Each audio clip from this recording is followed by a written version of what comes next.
Águas de um lago, com a luz do sol refletida nelas. A câmera segue em frente e percorre o lago. Ao subir da câmera, imagem revela uma ponte. É a ponte JK em Brasília. Vinheta de abertura. Computação gráfica dinâmica com circunferências. Fundo verde. Círculo branco ao centro, escrito em letras pretas. Documentário, sucedido por círculo verde em fundo preto e em letras brancas. No centro, água. José Américo, repentista, Amparo, Paraíba. A seca, eu imagino os sertanejos, o sofrimento dos sertanejos, sem ter água encanada na morada, sem ter água potável, a água é poluída, vai buscar água no barreiro, onde os animais bebem água juntos, no açude. Aí quando seca mesmo, é de fazer piedade. A gente, como agricultor, nós sofre bastante com a seca. Lúcia Moraes da Silva. O sentimento da gente é de tristeza. Produtora rural. Nós temos que confiar em Deus e acreditar. Se eu fechar os olhos, o que vem na minha cabeça seca é ver muitas vacas mortas, sertão fica terrível, seco, você não vê uma folha verde. Aí vê os urubus rasgando a carne das vacas, dos bois, dos cabritos, das ovelhas. Vem na cabeça essa terrível agonia de buscar água longe, as mulheres, as crianças. Nem sempre, quando a gente planta, a gente lucra. Aqui no nosso Assentamento Mata. De muitos anos, a gente escapa nossa criação, o pouco que tem, Amparo, Paraíba. com o mandacaru. Tudo depende da ração pra gente. Pra gente agricultor, pra gente criar, tem que ter o alimento pros bichos. E se não tem, aí fica tudo difícil. Professor Kettler Borges. A mesma quantidade de água que nós temos aqui, hoje, é a mesma quantidade, muito antes de Cristo, a mesma. Entendeu? O que está aumentando é o número de pessoas no planeta e a atividade dessas pessoas. Misericórdia, o sofrimento aí, velho, 6, 7 léguas, leva um jumento, traz no jumento, aí vai os filhos, filhas, todo mundo, lata na cabeça, pote, aí traz água com aquela dificuldade, às vezes é até 1h30, 2 horas de percurso com a água, do bebedouro até a sua residência. E se o carro-pipa passasse, a gente não tinha as vasilhas de colocar água. A gente não tinha de jeito nenhum. Aí a gente já passou muito tempo sem água, a gente ia para as cacimbas, famosa cacimba, não achava água. Quantas senhoras saíam para as cacimbas e a maioria voltava para casa, deixava para ir na hora de meio-dia, que talvez o pessoal estivesse em casa, todo mundo sossegando um pouco, e juntasse um pouco de água na cacimba para trazer para casa. Hoje as mães têm poucas crianças, mas mais para trás era muitos filhos para dar banho à tarde. E cadê água? Maria Aparecida Silva, dona de casa. Era difícil, né? Carregando água na cabeça, né? Sempre pegava água nos covos, quando não tinha para os poços. Sol se põe no céu. Mulher caminha pelo sertão com lata d'água na cabeça. Lamprecer, juiz federal e professor de O direito direito à ambiental. água ele foi considerado pela ONU como direito humano fundamental e também pela lei brasileira, se nós pegarmos, por exemplo, a Política Nacional do Meio Ambiente, a Lei 6938 de 81. É até intuitivo que talvez o principal desses recursos seja a água, porque a água é a condição mínima para a existência e qualidade de vida da nossa existência, não considerado só o ser humano também, né? O próprio ecossistema depende da água. Nós temos uma abundância de água na região norte, na nossa região amazônica, uma escassez relativa de água na nossa porção mais leste, né, nas nossas regiões metropolitanas e principalmente na região semiárida. Sérgio Airi Moraes. E muitas vezes essa questão da escassez também está acompanhada de problemas, de dificuldades em termos de qualidade da água. O Brasil como um todo, ele não tem uma situação de estresse hídrico, porque nós temos aí aproximadamente 3% da população mundial e 12% da água potável. 97% da água mundial é a água dos oceanos que é salgada. Nós temos mais 2% em geleiras. E aí temos 1% que seria água doce, como essa água que a gente vê aqui atrás.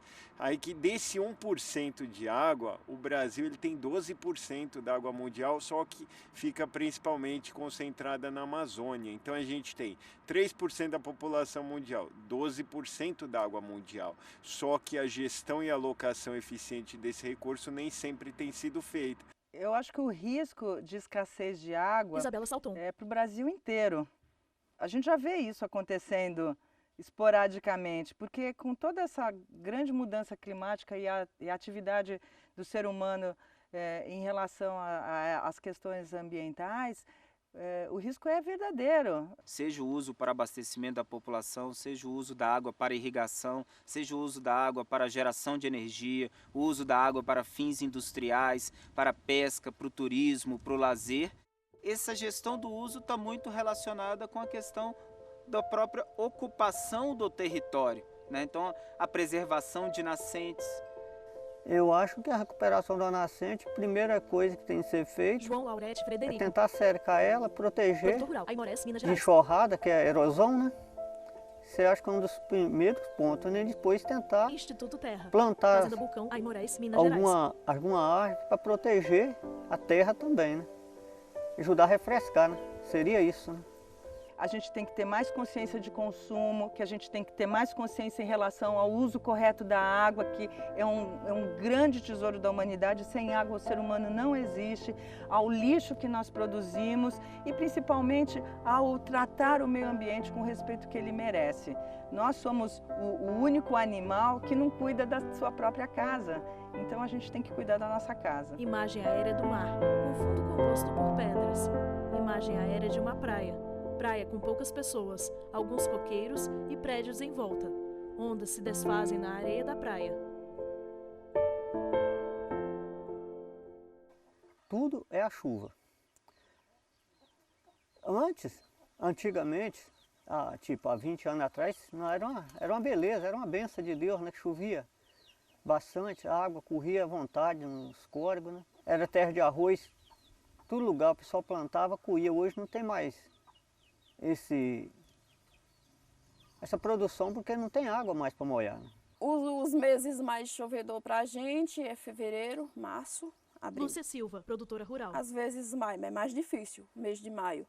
Nós esperamos sempre plantar no mês de fevereiro para garantir alguma coisa.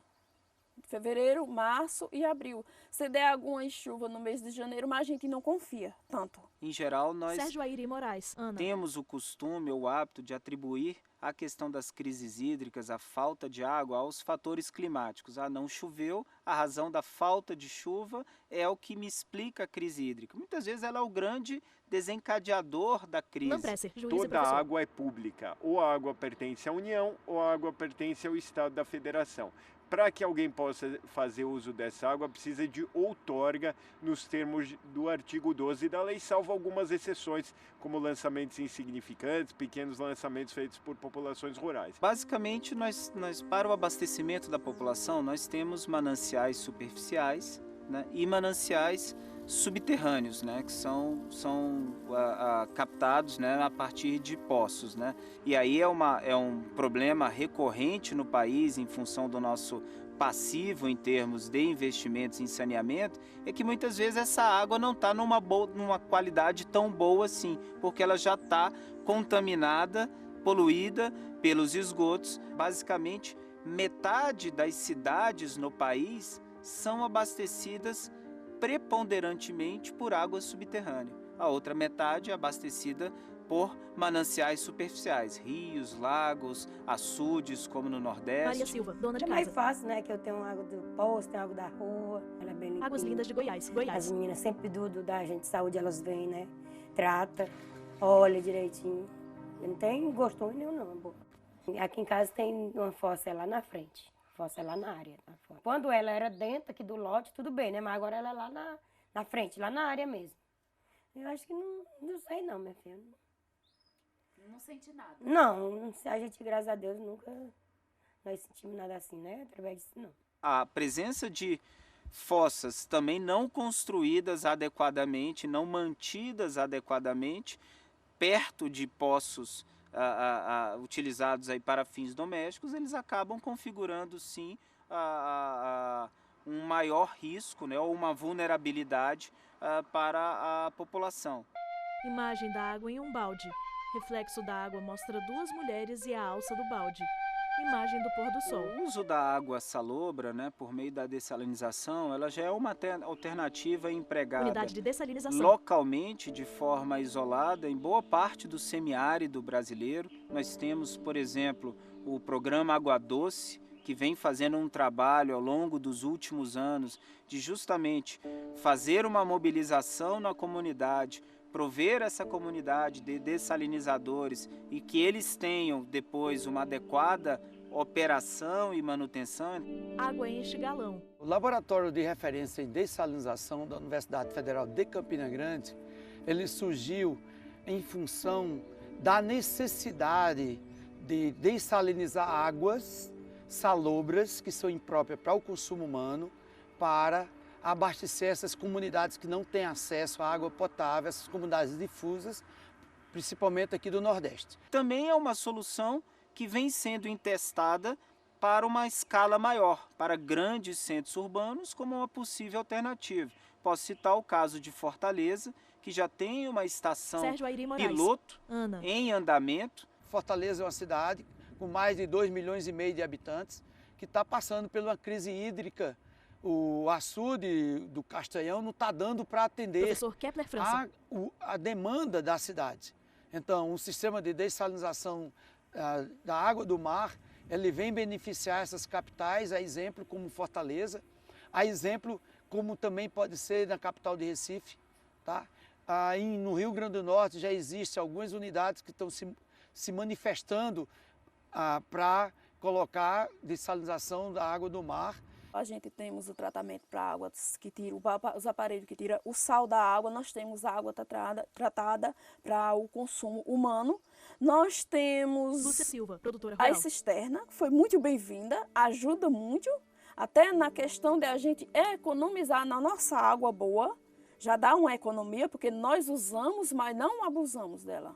Dessalinizar é retirar os sais que estão dissolvidos nas águas, deixar ela apta ao consumo humano, deixar a quantidade de sais que se adequa ao organismo humano. Porque as águas dos poços, as águas subterrâneas, elas se tornam salobras em função dessa geoquímica do nosso solo, da região do Nordeste, que é formada por rochas cristalinas. Consequentemente, todos esses mananciais que surgem a partir da precipitação dessas chuvas que acontecem, elas vão ficando salobras. Bem, antes aqui na comunidade a gente consumia a água salobra, diretamente José Nogueira, do poço, presidente da Associação do Assentamento Mar Porque a gente não tem outra alternativa, outra fonte de água para o consumo humano. Nesse período de secas, muitos anos de estiagem, né? A gente ficava escasso de água para beber. Uma água salobra, ela pode gerar vários problemas à saúde humana, pode gerar cálculos renais, pode aumentar a pressão arterial, entendeu? E ainda por cima, ela não é boa para irrigar, entendeu? Então é uma água que ela é imprópria para irrigação, vai impermeabilizando o solo e deixa o solo não fértil para qualquer tipo de cultura. A diferença de uma água para outra é grande. A diferença da água é grande porque a gente vai tomar um banho com uma água salina, com água salobra, a gente fica todo cinzento. Mas nós chega o tempo da gente ter que utilizar ela. A gente, para utilizar a água sem sal na comida ou a água com sal na comida, a diferença fica grande, porque um simples café demonstra. Não é o mesmo o café. Se se a gente for fazer um arroz, a água ela é um pouco salobra mesmo. Ela quer deixar um pouco amarelo. Ela não deixa o arroz branco.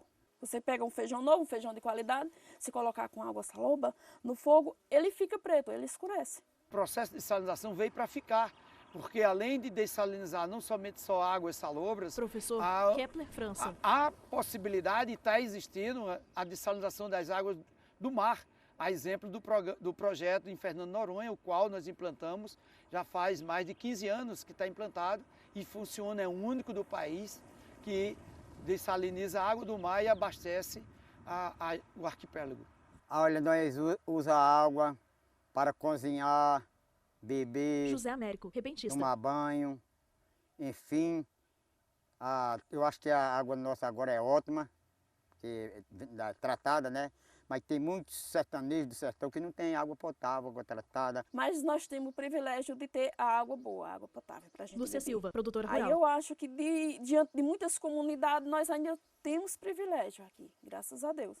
Tecnologia de dessalinização da água é fundamental e o Brasil tem muito a aprender com países que sofrem com estresse hídrico. Talvez o caso mais famoso seja o de Israel, que tem feito a dessalinização da água, que ainda é uma tecnologia cara, mas com a escala e com o próprio avanço das possibilidades vem se barateando e muitos consideram que é o futuro diante dessa constatação de que 97% da água é salgada. Imagens de uma praia.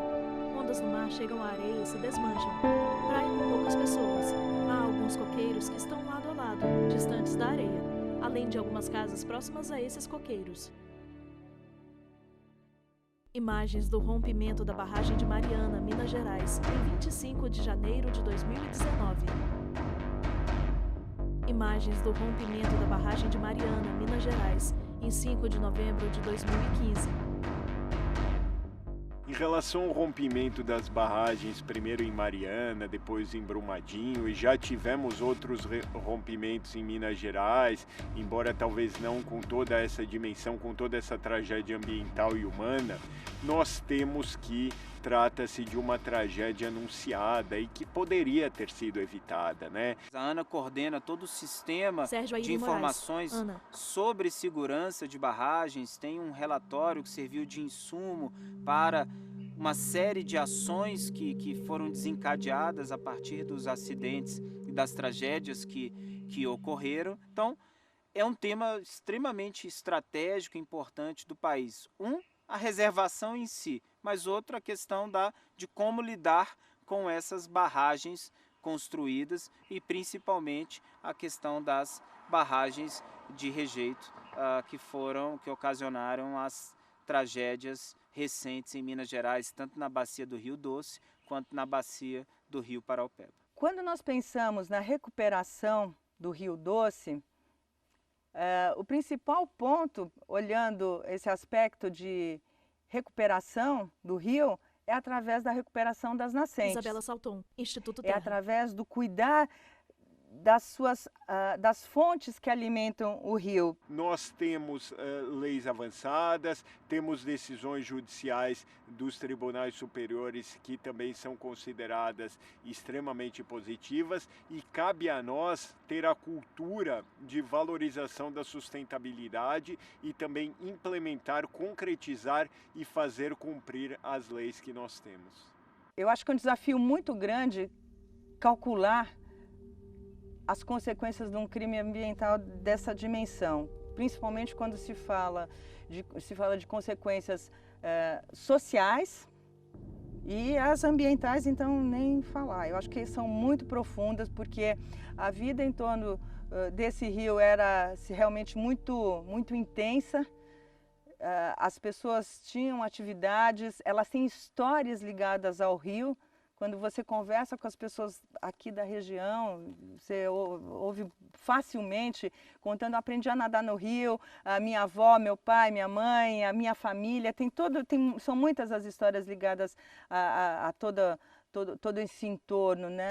Bom, nós temos um aprimoramento da legislação relacionada à questão da segurança de barragens, nós temos uma intensificação do monitoramento e nós temos uma força-tarefa no país que está fazendo a fiscalização, principalmente daquelas barragens que são classificadas como de maior risco. Lampresser. Por isso eu digo também que o juiz é um professor pela função pedagógica das suas decisões e para que as tragédias intoleráveis do presente, como é o caso de Brumadinho e Mariana, não venham a se repetir no futuro. Então, em relação a isso, por exemplo, a barragem no modelo de alteamento a montante, que é mais barato e oferece mais riscos e que já foi proibida em vários países, ela tem que ser refletida, porque nós temos que pensar em todos os riscos que a atividade de mineração causa, ou seja, evitar que o agente privado se aproprie dos lucros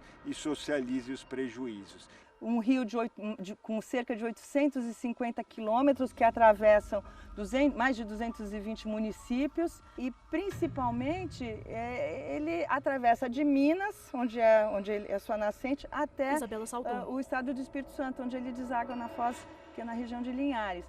Então, a importância dele é fundamental. Tudo foi feito, a exploração, todo o desbravamento dessa região foi feito através do rio. A principal questão é que isso sirva de uma lição muito profunda, que a gente não pode fazer isso, porque os resultados, né, as consequências disso, elas são inimagináveis. Né? A gente não consegue dimensionar por quanto tempo isso vai afetar todo mundo. Então, não dá para se imaginar nada disso.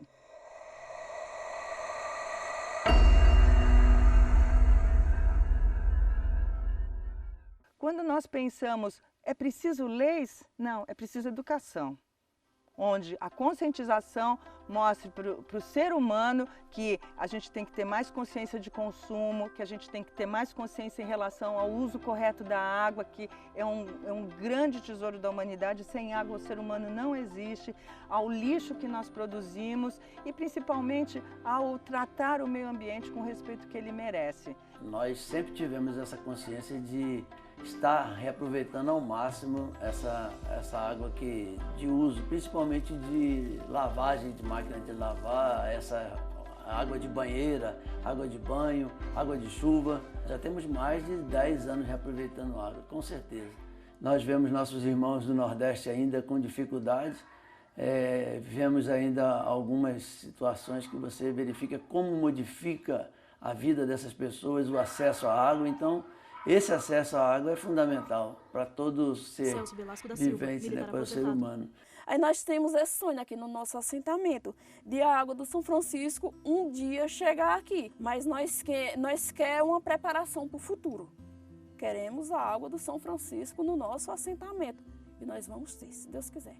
Eu acho que vai recuperar, vai melhorar. João Frederico, produtor rural. Com a consciência das pessoas, né? Se todo mundo se conscientizar, seria bem melhor, né? O aquífero Guarani ele pode ser considerado uma reserva, uma poupança, como os demais aquíferos que temos. O aquífero Guarani ele é composto aí de 4 países, né? Tem uma parcela no Brasil, Paraguai, Uruguai e Argentina. Estima-se que ele possa abastecer a nossa população por cerca de 2.500 anos. É o segundo maior aquífero que temos no Brasil, o maior é o aquífero Alter do Chão, no Pará, em Santarém. Mapa do aquífero Alter do Chão. Lembrando que a população, o número de pessoas no planeta vai aumentando cada dia mais, consumindo uma quantidade de água tão igual à que é produzida pelo ciclo hidrológico. Então há necessidade de novas tecnologias de reuso para exatamente esse ciclo se manter vivo. E também, curiosamente, manter a floresta em pé na Amazônia, por exemplo, garante a segurança hídrica, porque toda a umidade da Amazônia ela é carregada para a região centro-oeste, sul, sudeste, através do fenômeno conhecido como rios voadores. Então, manter a floresta de pé garante as chuvas na região centro-sul do país e garante a produção de alimentos também. O grande desafio no país e da nossa política de recursos hídricos é justamente a compatibilização dos diversos usos e a garantia de todos de acesso à água, em termos de quantidade e em termos de qualidade. A ONU estabeleceu a chamada Agenda 2030, em que o princípio 6 é referente à água, o chamado ODS, Objetivo de Desenvolvimento Sustentável de número 6. Ele trata do acesso à água e também do saneamento básico pertinente à água. O Brasil acompanha as metas do ODS 6, que são os Objetivos de Desenvolvimento Sustentável, e o Objetivo 6, que é o Objetivo da Água, tem como meta, até 2030, a universalização, tanto dos serviços de abastecimento de água, quanto dos serviços de esgotamento sanitário. A água representa vida, a água representa saúde, a água representa melhores condições, representa boas condições da gente poder criar um bichinho bruto, depende da água para ter a ração. Aí a água, resumindo, é a vida. No sertão, José Américo toca sua viola dinâmica. Preciso ir para casa para ver o chão que eu piso. Se eu não chegar em casa, falto perder o juízo.